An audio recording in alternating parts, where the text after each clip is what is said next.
BBC প্রবাহে আপনাদের সবাইকে স্বাগত জানাচ্ছি। আমি শারমিন রমা। শুরুতেই দেখে নেব আজ কি থাকছে। পারমাণবিক কার্যক্রম বন্ধে ইরানকে ঘুষ দিতে চেয়েছিল যুক্তরাষ্ট্র, বিস্ফোরক দাবি পররাষ্ট্রমন্ত্রী আব্বাস আরাগচির। নবম রাতের মতো অব্যাহত ওয়াশিংটন তেহরান পাল্টাপাল্টি হামলা। পার্লামেন্ট অভিমুখে ককরোচ জনতা পার্টির পদযাত্রা ঘিরে অগ্নিগর্ভ দিল্লি, পুলিশের সাথে আন্দোলনকারীদের ব্যাপক সংঘর্ষ, সংহতি জানিয়ে বিরোধীদের অংশগ্রহণ। বিশ্বকাপ ফাইনালে পরাজয় ঘিরে আর্জেন্টিনার রাজধানীতে ব্যাপক সংঘর্ষ, পুলিশ সমর্থকদের ধাওয়া পাল্টা ধাওয়া, ফাঁকা গুলি, টিয়ারশেল নিক্ষেপ। ইরানকে ঘুষ দেওয়ার চেষ্টা করেছিল যুক্তরাষ্ট্র ইউরেনিয়াম সমৃদ্ধকরণ প্রকল্প বন্ধের শর্তে। তেহরানকে নানা প্রকল্পের প্রলোভন দেখিয়েছিল, এমন বিস্ফোরক মন্তব্য করেছেন দেশটির পররাষ্ট্রমন্ত্রী আব্বাস আরাগচি। যুক্তরাষ্ট্রকে কড়া বার্তা দিয়ে বলেন, ইরানকে ভয় দেখানো কিংবা কেনা যাবে না। দেশটিতে মার্কিন অভিযান শুরুর অনেক আগেই পাল্টা হামলার প্রস্তুতি নিয়েছিল তেহরান, দাবি করেন এমন কথাও। যুদ্ধবিরতি ভেঙে আরেক দফা ক্ষেপণাস্ত্রের গর্জন, যুক্তরাষ্ট্র ও ইরান পাল্টাপাল্টি হামলায় উত্তপ্ত মধ্যপ্রাচ্য। এমন সময় গত বছর জুনে হয়ে যাওয়া 12 দিনের যুদ্ধ প্রসঙ্গে কথা বললেন ইরানের পররাষ্ট্রমন্ত্রী আব্বাস আরাগচি। সামনে আনলেন পর্দার আড়ালের গল্প। একটি ডকুমেন্টারির জন্য দেয়া সাক্ষাৎকারে আরাগচি বলেন, ইরানকে নিষেধাজ্ঞা শিথিল বা বিভিন্ন প্রকল্পের প্রলোভন দেখিয়ে ইউরেনিয়াম সমৃদ্ধকরণ কর্মসূচি থেকে সরাতে চেয়েছিল ওয়াশিংটন, কিন্তু সেই প্রস্তাব প্রত্যাখ্যান করেছিল তেহরান। এরপর হুমকি দিলেও তোয়াক্কা করেনি। আমাদের না ভয় দেখাতে পারবেন না ঘুষ দিতে। 12 দিনের যুদ্ধের আগেও ইসলামী প্রজাতন্ত্রকে প্রলোভন দেখানোর চেষ্টা করেছিল তারা। বলেছিল এটা করব সেটা করব, বিদ্যুৎ কেন্দ্র বানিয়ে দেব। বলেছিলাম আমাদের ইউরেনিয়াম সমৃদ্ধকরণ কর্মসূচি বিক্রির জন্য নয়। এটি এমন বিষয় যার জন্য 20 বছর ধরে নিষেধাজ্ঞা সহ্য করেছে ইরানের জনগণ। বিজ্ঞানীরা রক্ত দিয়েছেন। প্রথমবারের মতো চলমান যুদ্ধের শুরুর দিনগুলোর ভয়াবহতার কথা তুলে ধরেন ইরানের পররাষ্ট্রমন্ত্রী। সর্বোচ্চ নেতা আয়াতুল্লাহ আলী খামেনিকে হত্যার শঙ্কা এবং আগেই প্রস্তুত করে রাখা গোপন প্রতিরক্ষা পরিকল্পনার কথাও প্রকাশ করেন। প্রথম 3 দিন আমরা পুরো বিচ্ছিন্ন ছিলাম। কে বেঁচে আছে, কে শহীদ হয়েছেন জানার চেষ্টা করছিলাম। সবচেয়ে ভয়াবহ পরিস্থিতির জন্য আগে থেকে প্রস্তুত ছিলাম। সর্বোচ্চ নেতার উপর হামলা হলে কি পদক্ষেপ নেওয়া হবে তা কোড 110 নামে আগেই নির্ধারণ করা ছিল। যুদ্ধের পর ইরান আরো শক্তিশালী হয়ে উঠেছে বলেও দাবি করেন আরাগচি। তারাই এখন বলে আমাদের পারমাণবিক বোমা আসলে হরমুজ প্রণালী। বিশ্ব এখন উপলব্ধি করছে যে ইরান শক্তিশালী। সম্ভবত এটি আমাদের বড় বিজয়। যুদ্ধ সত্ত্বেও ইসলামী প্রজাতন্ত্রের নীতি, আদর্শ ও মূল অবস্থানে কোনো পরিবর্তন হয়নি এবং হবেও না, এমন মন্তব্য করেছেন ইরানের পররাষ্ট্রমন্ত্রী। টানা নবম রাতের মতো ইরানে জোরদার হামলা চালিয়েছে ওয়াশিংটন। বিস্ফোরণের আওয়াজ পাওয়া গেছে অন্তত 5টি শহরে। আক্রান্ত হয়েছে 2টি গুরুত্বপূর্ণ বন্দরও, সেন্টকমের দাবি। জোরালো অভিযান চালানো হয়েছে আইআরজিসির মিলিটারি কমান্ড সেন্টার, আকাশ প্রতিরক্ষা, উপকূলীয় নজরদারি ব্যবস্থা, মিসাইল ও ড্রোন লঞ্চিং সাইট ও কমিউনিকেশন নেটওয়ার্ককে টার্গেট করে। জোরালো জবাব দিয়েছে ইরানও। দেশটির পশ্চিমে আইআরজিসির হামলায় পতিত হয়েছে একটি মার্কিন MQ-9 রিপার ড্রোন। এছাড়াও ব্যালিস্টিক মিসাইল ছোড়া হয়েছে জর্ডানের আকাবা বিমানবন্দরে মার্কিন বাহিনীর এয়ারক্রাফটে। আল আজরাক বিমান ঘাঁটিতে ধ্বংস হয়েছে কমপক্ষে 20টি হ্যাঙ্গার। হামলা হয়েছে কুয়েতেও, ক্ষতিগ্রস্ত একাধিক অস্ত্র ডিপো, আকাশ প্রতিরক্ষা ব্যবস্থা ও রাডার সিস্টেম। ইরাক ভূখণ্ডে ইরানের চালানো হামলায় নিহত হয়েছে আরও এক মার্কিন সেনা। রোববার এক বিবৃতিতে এই তথ্য নিশ্চিত করেছে যুক্তরাষ্ট্রের সেন্ট্রাল কমান্ড। জানায়, ইরাকের মার্কিন ঘাঁটি লক্ষ্য করে ড্রোন ছুড়েছিল ইরান। আকাশ প্রতিরক্ষা ব্যবস্থা ব্যবহার করে ভূপাতিত করা হয় সেগুলো। এর পরপরই ড্রোনগুলোর অবিস্ফোরিত বোমা নিষ্ক্রিয়ের প্রক্রিয়া শুরু হয়। হঠাৎ ঘটে বিস্ফোরণ, ঘটনাস্থলেই নিহত হন ওই মার্কিন সেনা। গত 28 ফেব্রুয়ারি যুক্তরাষ্ট্র ইরান সংঘাত শুরুর পর মধ্যপ্রাচ্যে এ পর্যন্ত মোট 17 মার্কিন সেনার প্রাণহানি ঘটল। হরমুজ প্রণালীতে আরো 2টি তেলবাহী ট্যাঙ্কারে বিস্ফোরণের ঘটনা হয়েছে। সোমবার ইরানের বার্তা সংস্থা তাসনিম নিউজ জানিয়েছে এই তথ্য। জাহাজগুলো অনুমোদনহীন পথ ব্যবহারের সময় হয় বিস্ফোরণ। এর পরপরই অচল হয়ে পড়ে নৌযান দুটি। যুক্তরাষ্ট্রের চাপেই ট্যাঙ্কারগুলো এই পথ ব্যবহার করেছিল বলে দাবি তেহরানের। এই অঞ্চলে যুক্তরাষ্ট্রের সামরিক তৎপরতা যতদিন চলবে ততদিন পণ্যবাহী কোনো জাহাজই নিরাপদ নয় বলে জানিয়েছে আইআরজিসি। গত মাসে পাকিস্তানের মধ্যস্থতায় যুক্তরাষ্ট্র ইরান সমঝোতায় পৌঁছালে কয়েকদিনে কিছুটা স্বাভাবিক হতে শুরু করেছিল নৌ চলাচল। তবে গেল সপ্তাহ থেকে পাল্টাপাল্টি হামলার জেরে আবারও অচলাবস্থা তৈরি হয়েছে গুরুত্বপূর্ণ নৌপথটিতে। পিক্যাক্স মাউন্টেন ইরানের আরও একটি সম্ভাব্য ভূগর্ভস্থ পারমাণবিক সমৃদ্ধকরণ কেন্দ্র, এমন দাবি যুক্তরাষ্ট্র ও দেশটির মিত্রদের। প্রায় 2000 ফুট গভীর সুড়ঙ্গে শুধু উন্নতমানের সেন্ট্রিফিউজ নির্মাণের দাবি জানিয়ে আসলেও সম্প্রতি খনন কাজ ও নিরাপত্তা জোরদারে ব্যাপক তৎপরতা চালাচ্ছে ইরান, যার জেরে যে কোনো সময় এই পর্বতের গভীরে টানেলে বড় ধরনের হামলার হুঁশিয়ারি দিয়েছেন ডোনাল্ড ট্রাম্প। মুহুর্মুহু হামলা পাল্টা হামলায় এক নজিরবিহীন পরিস্থিতির দিকে এগিয়ে যাচ্ছে মার্কিন ইরান যুদ্ধ। এমন সময় চরম হুঁশিয়ারির আরও একটি তীর ছুড়লেন মার্কিন প্রেসিডেন্ট ডোনাল্ড ট্রাম্প। এবার টার্গেট ইরানের রহস্যময় পর্বত পিক্যাক্স মাউন্টেন। তেহরান থেকে 220 কিলোমিটার দক্ষিণে জাগ্রস পর্বতমালায় সমুদ্রপৃষ্ঠের 1600 মিটার উঁচুতে অবস্থিত এই পাহাড়, যার ভেতরে রয়েছে দুটি ভূগর্ভস্থ টানেল কমপ্লেক্স। মাটির প্রায় 2000 ফুট গভীরে নিরেট গ্রানাইট কেটে তৈরি এই টানেলগুলো ধ্বংস করা মার্কিন অস্ত্রাগারের সবচেয়ে শক্তিশালী টানেল বিধ্বংসী বাংকার বাস্টারেরও ক্ষমতার বাইরে। ইরান আন্তর্জাতিক পরমাণু শক্তি সংস্থা এই কেন্দ্রে কেবলমাত্র উন্নত মানের সেন্ট্রিফিউজ অর্থাৎ ইউরেনিয়াম সমৃদ্ধকরণ যন্ত্র তৈরি ও সংযোজনের দাবি করে আসলেও গোপনে এখানে ইউরেনিয়াম সমৃদ্ধ প্ল্যান্ট নির্মাণ করছে তেহরান, এমন অভিযোগ তুলেছে যুক্তরাষ্ট্র ও তাদের পশ্চিমা মিত্ররা। পর্বতটিতে চলমান গতিবিধির উপর কড়া নজর রাখার এবং খুব শিগগিরই আঘাত হানার হুঁশিয়ারি দিয়েছেন মার্কিন প্রেসিডেন্ট। তাদের পারমাণবিক পরিস্থিতির অবস্থা বেশ নাজুক, তবুও পিক্যাক্স মাউন্টেনের দিকে লক্ষ্য রাখা হচ্ছে। প্রতিবারই এটি সম্পর্কে শুনি এবং বিষয়টি উড়িয়ে দেই। খুব শিগগিরই পিক্যাক্সে আঘাত হানতে পারি আমরা। Institute for science and international সিকিউরিটির প্রকাশিত সাম্প্রতিক তথ্যে জানা গেছে, দুর্ভেদ্য এই সুড়ঙ্গের প্রবেশপথ আরও শক্তিশালী ও উন্নত করছে তেহরান। পুরোদমে চলছে ভেতরের খনন কাজও। বিভিন্ন গণমাধ্যমের প্রতিবেদন অনুযায়ী ভূগর্ভস্থ কেন্দ্রটিকে অন্যতম সুরক্ষিত স্থাপনা হিসেবে বর্ণনা করেছে ইসলামিক প্রজাতন্ত্র ইরান। অন্যদিকে পারমাণবিক অস্ত্র তৈরির সক্ষমতা অর্জনে পিক্যাক্সকে ইরানের কৌশলগত ব্যাকআপ বলে মন্তব্য পশ্চিমাদের। ফিলিস্তিন জুড়ে অব্যাহত ইসরায়েলের বর্বরতা। গাজায় হামলায় প্রাণ গেছে অন্তত 2 জনের। দখলকৃত পশ্চিম তীরে একটি বাড়ি ও মসজিদে অগ্নিসংযোগ করেছে ইসরায়েলি দখলদাররা।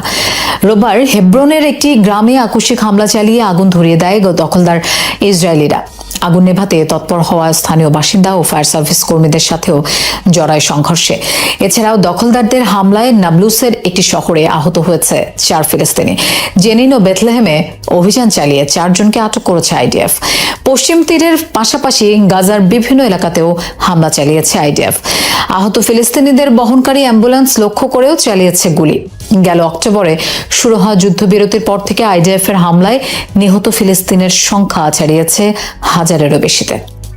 গেল অক্টোবরে যুদ্ধবিরতি ঘোষণার পর গাজায় 3700 বার চুক্তি লঙ্ঘন করেছে ইসরায়েল।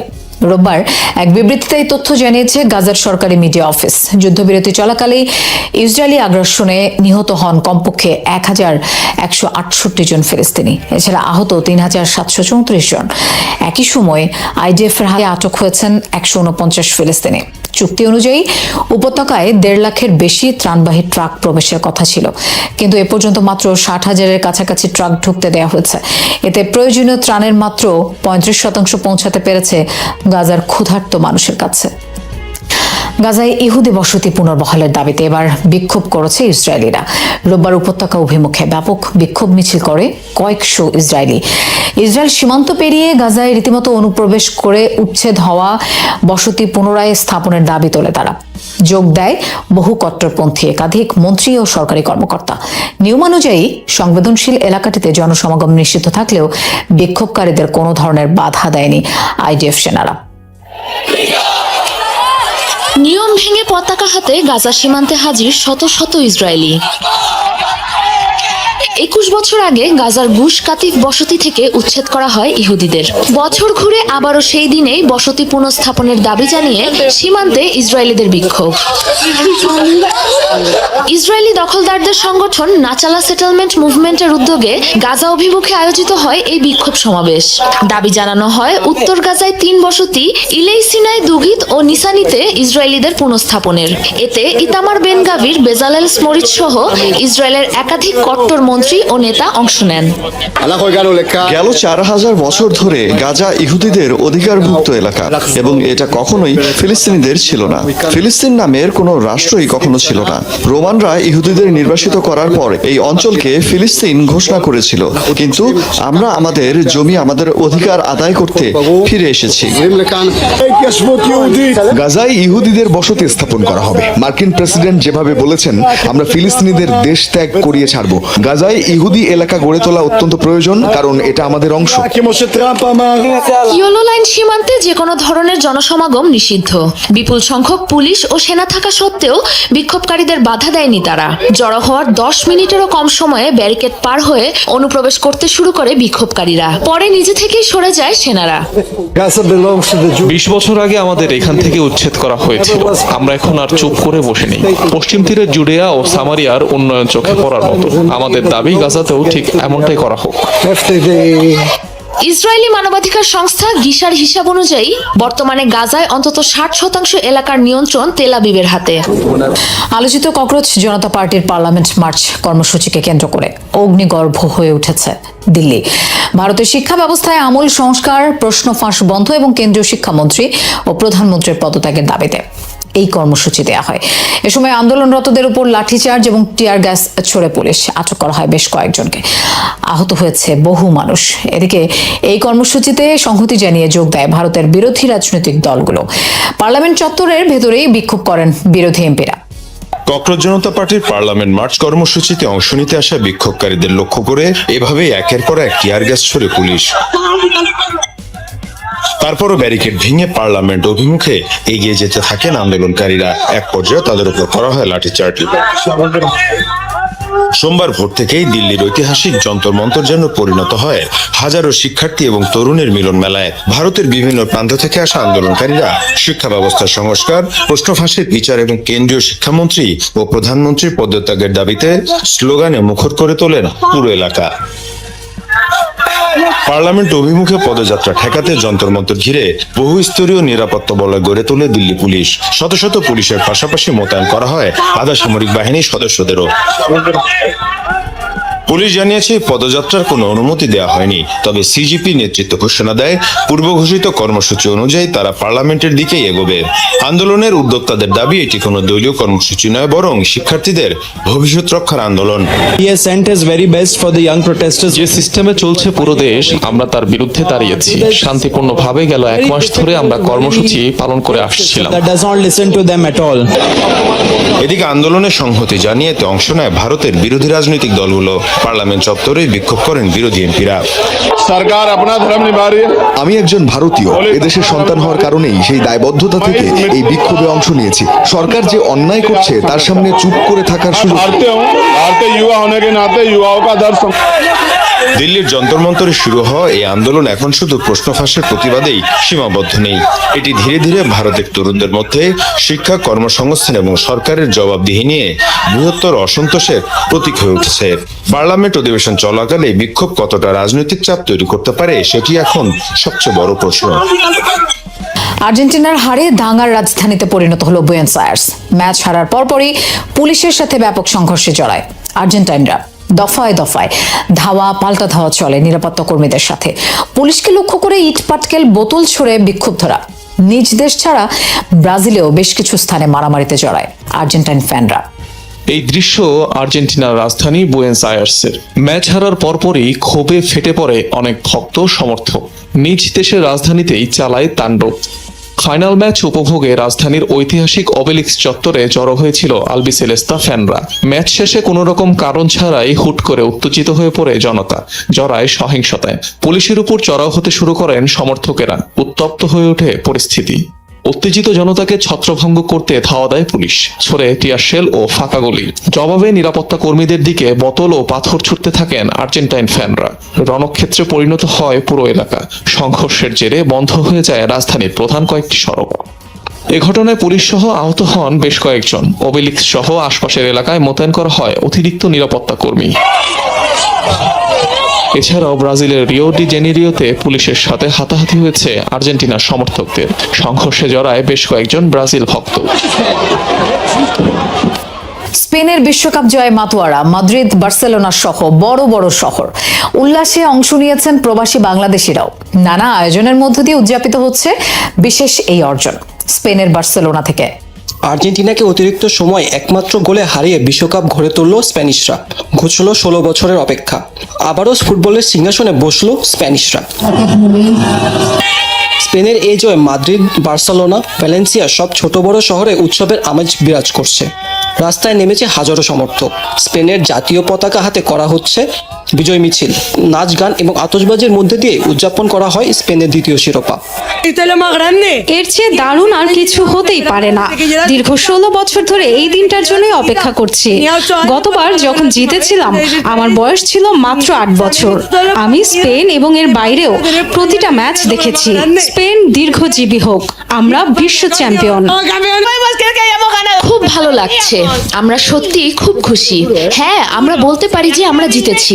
এই জয়টা আমাদের প্রাপ্যই ছিল। অপার আনন্দ, এক পূর্ণতা, সবকিছুতেই যেন আমি পরিপূর্ণ। সত্যি বলতে এই পৃথিবীতে ঈশ্বরের কাছে এর চেয়ে বেশি কিছু চাওয়ার ছিল না আমার শরীর আর সত্তা মিলেমিশে একাকার। ঈশ্বরকে ধন্যবাদ, ধন্যবাদ জীবনকে এই সময়ে, এই যুগে আমাকে অস্তিত্ব দেওয়ার জন্য। এই ঐতিহাসিক অর্জনে অংশ নিয়েছে দেশটিতে থাকা প্রবাসী বাংলাদেশিরাও। টেলিভিশন ও বড় পর্দায় পরিবার বন্ধুদের সাথে খেলা উপভোগ করেন তারা। স্পেন যে তারুণ্য নির্ভর টিম নিয়ে এসেছিল, এই প্রত্যাশায় তারা শিরোপা গড়ে তুলেছে। স্পেন যোগ্য দল হিসেবে জয়ী হয়েছে, আমরা অনেক আনন্দিত। আর্জেন্টিনাকে লজ্জাজনক হার হারাবে এটা আমরা আগ থেকে জানতাম এবং স্পেন তা করে দেখিয়েছে। স্পেনের সাথে যদি আর্জেন্টিনার খেলা হয় তাহলে মেসিকে অসহায়ের মতো দেখা যাবে। আজকে সারা বিশ্ব সেটা দেখলো, মেসি অসহায়ের মতো ছিল। আসরের সেরা দল হিসাবে বিশ্বকাপ স্পেনেরই প্রাপ্য ছিল, আর তারা তা পূরণ করতে পারায় খুশির জোয়ারে ভাসছে পুরো দেশ। মার্কিন ভাইস প্রেসিডেন্ট জেডি ভ্যান্স ও সেকেন্ড লেডি উষা ভ্যান্সের ঘর আলো করে জন্ম নিল চতুর্থ সন্তান। রোববার মেরিল্যান্ডের ওয়াল্টার রিড ন্যাশনাল হাসপাতালে জন্ম নেয় তাদের পুত্র সন্তান। নাম রাখা হয়েছে অ্যালেক নিল ভ্যান্স। নবজাতক ও মা দুজনই সুস্থ আছেন বলে জানা গেছে। যুক্তরাষ্ট্রের 150 বছরেরও বেশি সময়ের ইতিহাসে এই প্রথম কোনো ভাইস প্রেসিডেন্ট পদে থাকাকালে সন্তানের অভিভাবক হলেন। নবজাতক অ্যালেক ভ্যান্স ছাড়াও জেডি উষা দম্পতির ঘরে রয়েছে আরও 3 সন্তান। তাদের 2জন ছেলে ও 1জন মেয়ে। দক্ষিণ আমেরিকার দেশ গায়ানায় 133 যাত্রী নিয়ে উপকূলে একটি ফেরি ডুবে যাওয়ার ঘটনা ঘটেছে। নিখোঁজ বহু মানুষ। এখন পর্যন্ত নারী, শিশু সহ জীবিত উদ্ধার করা হয়েছে অন্তত 67 জনকে। নিখোঁজদের সন্ধানে অব্যাহত জোরদার তল্লাশি।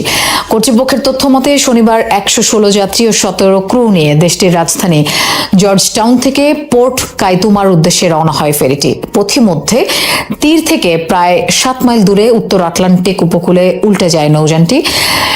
এরপর ফেরিটি থেকে জরুরি বিপদ সংকেত পাওয়ার পর উদ্ধার কাজে তৎপর হয় জরুরি বাহিনী। দুর্ঘটনার কারণ খতিয়ে দেখা হচ্ছে বলে জানিয়েছে পুলিশ। লাতিন দেশ পেরুতে অনুভূত হলো 5.3 মাত্রার ভূমিকম্প। প্রাণ গেছে 6 জনের, আরো 22 জন আহত। এই তথ্য নিশ্চিত করেছে দেশটির জাতীয় জরুরি অবস্থা পরিচালন কেন্দ্র। শনিবার রাতে মধ্যাঞ্চলীয় জুনিন প্রদেশে অনুভূত হয় কম্পন। উৎপত্তি স্থল ছিল ভূগর্ভের 24 কিলোমিটার গভীরে। মাটির নিচে চাপা পড়া মরদেহগুলো উদ্ধার করে একটি অস্থায়ী তাঁবুতে রাখা হয়েছে। আশঙ্কা বাড়তে পারে নিহতের সংখ্যা। আটকা পড়া বাসিন্দাদের উদ্ধারে অভিযান চলমান রয়েছে। ভূমিকম্পের ক্ষয়ক্ষতি নিরূপণে কাজ করছে প্রশাসন। বিরল জোড়া টর্নেডো দেখা গেল সুইডেনে। দেশটির পশ্চিমাঞ্চলীয় একটি এলাকার ক্যামেরায় এই মুহূর্ত ধরা পড়েছে। অদ্ভুত সেই দৃশ্য এরই মধ্যে সামাজিক যোগাযোগ মাধ্যমে ভাইরাল। একাধিক ভিডিওতে জলাভূমির ওপর দ্রুতগতিতে ঘুরপাক খেতে দেখা যায় টর্নেডো দুটিকে। বেশ কিছুক্ষণ স্থায়ী হওয়ার পর দুটি টর্নেডো মিলিত হয় একটিতে। খানিক পরে এটি বাতাসে মিলিয়ে যায়। তবে এই ঘটনায় কোনো ক্ষয়ক্ষতি হয়নি। নিষেধাজ্ঞার বেড়াজাল গলিয়ে মাত্র কয়েক সপ্তাহের ব্যবধানে $6 বিলিয়ন তেল বিক্রি। হ্যাঁ, অবিশ্বাস্য মনে হলেও আন্তর্জাতিক রাজনীতির দাবার চালে ঠিক এই সুযোগটি লুফে নিয়েছে ইরান। যুক্তরাষ্ট্রের সঙ্গে এক স্বল্পমেয়াদী সাময়িক চুক্তির সুযোগে প্রায় 7 কোটি ব্যারেল অপরিশোধিত তেল রপ্তানি করেছে তেহরান, যার বর্তমান বাজার মূল্য প্রায় 5 থেকে 6 বিলিয়ন মার্কিন ডলার। কিন্তু কিভাবে সম্ভব হলো এটি? মার্কিন প্রভাবশালী সংবাদ মাধ্যম দ্য ওয়াল স্ট্রিট জার্নাল সম্প্রতি এক প্রতিবেদনে এই চাঞ্চল্যকর তথ্য সামনে এনেছে। পরমাণু অস্ত্রবিরোধী বেসরকারি সংস্থা ইউনাইটেড এগেইনস্ট নিউক্লিয়ার ইরানের তথ্যের বরাত দিয়ে তারা জানায়, গত জুন থেকে জুলাই মাসের মাঝামাঝি সময়ের মধ্যে ইরানের প্রায় 20টি তেলের ট্যাঙ্কার এশিয়ার বিভিন্ন দেশের উদ্দেশ্যে রওনা দেয়। গত 22 জুন মার্কিন ট্রেজারি বিভাগের ফরেন অ্যাসেটস কন্ট্রোল অফিস বা ওএফএসি হঠাৎ একটি সাধারণ লাইসেন্স জারি করে। এই লাইসেন্সের মাধ্যমে ইরানি তেল ও পেট্রোলিয়াম জাত পণ্য উৎপাদন, সরবরাহ এবং বিক্রির ওপর মার্কিন নিষেধাজ্ঞা সাময়িকভাবে শিথিল করা হয়। মূলত একটি অঘোষিত যুদ্ধবিরতি ও কৌশলগত সমঝোতার অংশ হিসেবেই এই সিদ্ধান্ত নিয়েছিল ট্রাম্প প্রশাসন। তবে আন্তর্জাতিক রাজনীতির এই সাময়িক স্বস্তি বেশি দিন টেকেনি। পূর্ব নির্ধারিত চুক্তি অনুযায়ী এই শিথিলতা আগামী 21 আগস্ট পর্যন্ত বজায় থাকার কথা ছিল, কিন্তু সবাইকে চমকে দিয়ে মাত্র 2 সপ্তাহের মাথায় গত 7 জুলাই মার্কিন ট্রেজারি বিভাগ সেই লাইসেন্স বাতিল ঘোষণা করে। নতুন নির্দেশনায় ইরানের তেল খাতের উপর পুনরায় কঠোর নিষেধাজ্ঞা আরোপ করা হয় এবং সব ধরনের নতুন লেনদেন নিষিদ্ধ করা হয়।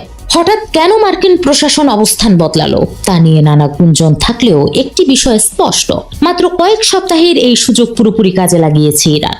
আর এর মাধ্যমে তারা প্রমাণ করেছে ভূরাজনীতির জটিল সমীকরণে নিষেধাজ্ঞা যেমন চূড়ান্ত অস্ত্র নয়, তেমনি কূটনীতির মঞ্চে চিরস্থায়ী শত্রু বলেও কিছু নেই। যুক্তরাষ্ট্র আর ইরানের মধ্যে বিরোধ নতুন কিছু নয়। মাঝে মধ্যেই এই দুই দেশের উত্তেজনা এমন এক পর্যায়ে পৌঁছায় যখন বিশ্বজুড়ে প্রশ্ন ওঠে, তবে কি এবার সত্যিই চূড়ান্ত যুদ্ধ বাঁধতে চলেছে? ওয়াশিংটন আর তেহরানের এই চরম লড়াইয়ের মাঝে সবচেয়ে বড় প্রশ্নটি হলো, যুক্তরাষ্ট্র কি ইরানে কোনো স্থল অভিযান বা সেনা মোতায়েন করবে? বিশ্লেষকরা বলছেন এর উত্তর না। চরম উত্তেজনা সত্ত্বেও ওয়াশিংটনের পক্ষ থেকে ইরানে কোনো ধরনের স্থল আগ্রাসনের সম্ভাবনা প্রায় শূন্য।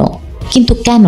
কাতারের জর্জটাউন ইউনিভার্সিটির রাজনৈতিক বিশ্লেষক অধ্যাপক পল মাসগ্রেভ সম্প্রতি আন্তর্জাতিক সংবাদ মাধ্যম আল জাজিরাকে দেওয়া এক সাক্ষাৎকারে এই পরিস্থিতির একটি নিখুঁত বিশ্লেষণ করেছেন। তার মতে, হোয়াইট হাউস যে কোনো মূল্যে একটি রক্তক্ষয়ী স্থলযুদ্ধ এড়াতে চাইছে, আর মার্কিন প্রেসিডেন্ট ডোনাল্ড ট্রাম্পের এই মুহূর্তে এমন কোনো বড় সামরিক পদক্ষেপ নেওয়ার মতো রাজনৈতিক সদিচ্ছাই নেই।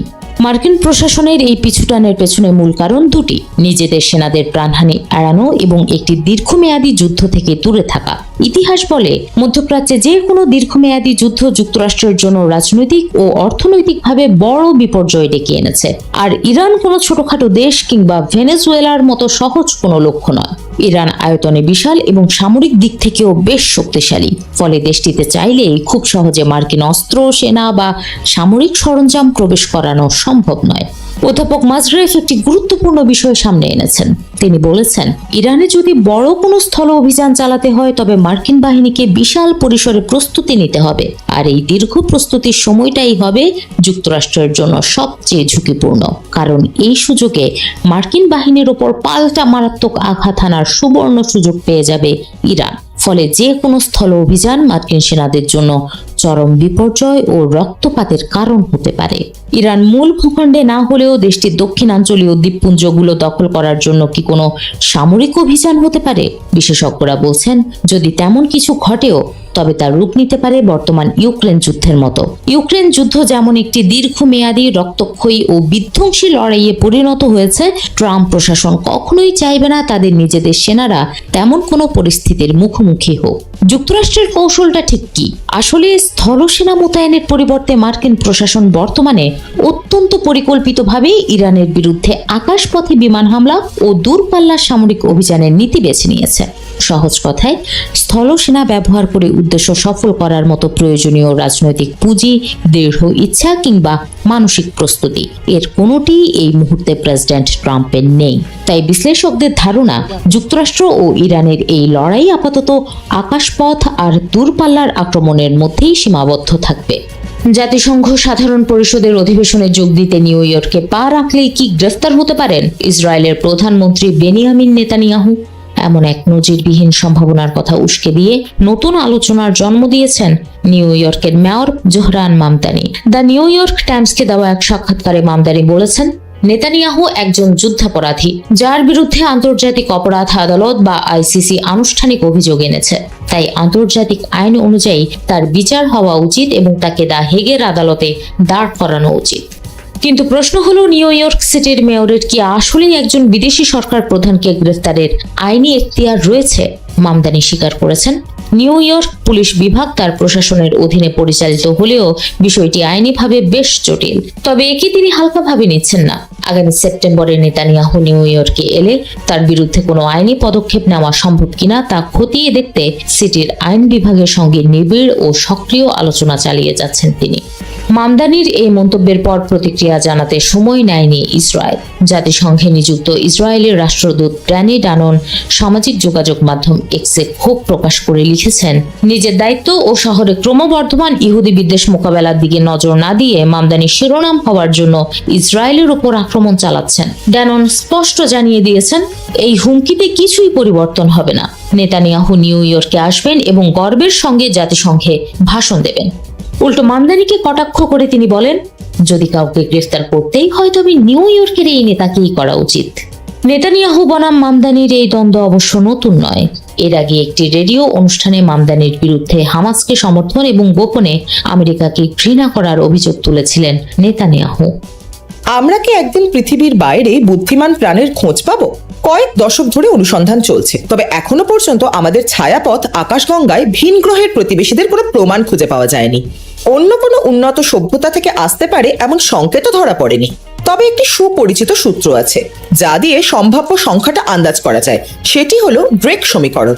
1961 সালে যিনি এটি তৈরি করেন তার নামেই এর নামকরণ। তাত্ত্বিকভাবে এই সমীকরণ বোঝায় আকাশগঙ্গায় কতগুলো উন্নত সভ্যতা থাকতে পারে যাদের পাঠানো সংকেত আমরা ধরতে পারি। এখানে 7টা ভেরিয়েবল কাজ করে। চলুন দেখি। প্রথমত জানতে হবে কি হারে নক্ষত্র সৃষ্টি হয়। এটা অনুমান করতে পারি গড়ে প্রতি বছর আমাদের আকাশগঙ্গায় সর্বোচ্চ প্রায় 10টা নতুন তারা জন্ম নেয়। দ্বিতীয়ত, সেই সব নক্ষত্রের অনুপাত জানা প্রয়োজন যেগুলো শেষ পর্যন্ত আমাদের মতো গ্রহ ব্যবস্থায় পরিণত হয়। নতুন পর্যবেক্ষণ বলছে এমনটা অনেক তারার ক্ষেত্রেই প্রযোজ্য। এরপর জানতে হবে সেই সব সৌরজগতে কতগুলো উপযুক্ত পরিবেশের গ্রহ আছে, অর্থাৎ বাস করা যায় এমন গ্রহ।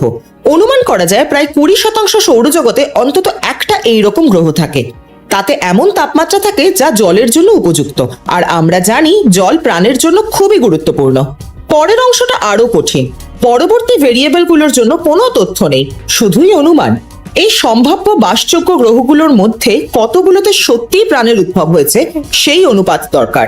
এরপর কতগুলোতে সেই প্রাণ বুদ্ধিমত্ত অর্জন করে সেটাও জানতে হয়। তবুও হিসাব শেষ হয় না। এরপর দরকার এই বুদ্ধিমান প্রাণীদের কতজন যোগাযোগের জন্য এমন সংকেত ব্যবহার করে যা আমরা শনাক্ত করতে পারি। সবশেষে সময়ের বিষয়টা। একটা কাল্পনিক সভ্যতা কতক্ষণ ধরে এই ধরনের সংকেত পাঠাতে পারে? সংকেত কেবল আলোর গতিতেই ভ্রমণ করতে পারে এবং আকাশগঙ্গা অনেক বড়, তাই সেই সংকেত পেতে গেলে সময়টাও ঠিকমতো মিলতে হবে। ড্রেক সমীকরণে এমন অনেক ভেরিয়েবল আছে যেগুলো শুধু অনুমানই করতে পারি, তাই এটা নির্ভুল হিসাবের চেয়ে বেশি একটা চিন্তার অনুশীলন। আপনি যদি ভিন গ্রহে বুদ্ধিমান প্রাণের সম্ভাবনা নিয়ে আশাবাদী হন, তাহলে এই সমীকরণ হাজার হাজার সভ্যতার ভবিষ্যৎবাণী করতে পারে, অথবা কেবল সেই সভ্যতাটারই করতে পারে যা আমাদের পরিচিত এই পৃথিবীতেই। সবাইকে শুভকামনা জানিয়ে আমি শারমিন রমা আজ এখানেই বিদায় নিচ্ছি। ভালো থাকবেন।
একটা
চেক শার্ট দেখলাম অবশ্য